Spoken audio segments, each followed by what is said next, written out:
विश्व का इतिहास। मिस्र की सभ्यता।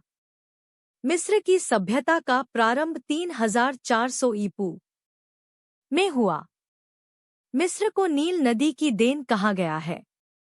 मिस्र के बीच से नील नदी बहती है, जो मिस्र की भूमि को उपजाऊ बनाती है। यह सभ्यता प्राचीन विश्व की अति विकसित सभ्यता थी।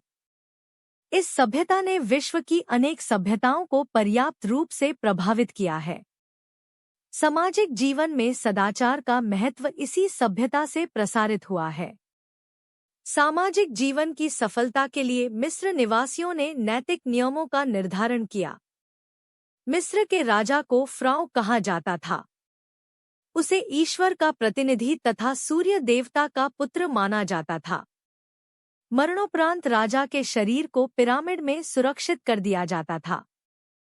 पिरामिडों को बनाने का श्रेय फ़राओ जोसर के वजीर अम्होटेप को है।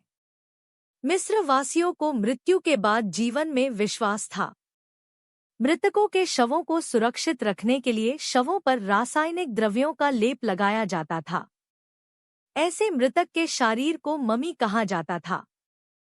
शिक्षा के क्षेत्र में सर्वप्रथम व्यवस्थित विद्यालयों का प्रयोग यहीं हुआ था और यहीं से अन्यत्र प्रचलित हुआ। विज्ञान के क्षेत्र में मिस्रवासी विश्व में अग्रणी समझे जाते हैं।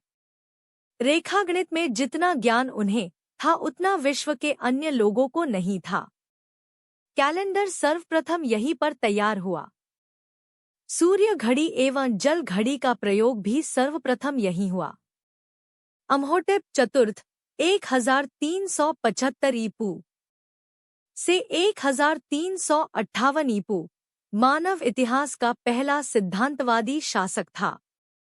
उसे आखनाटन के नाम से भी जाना जाता है।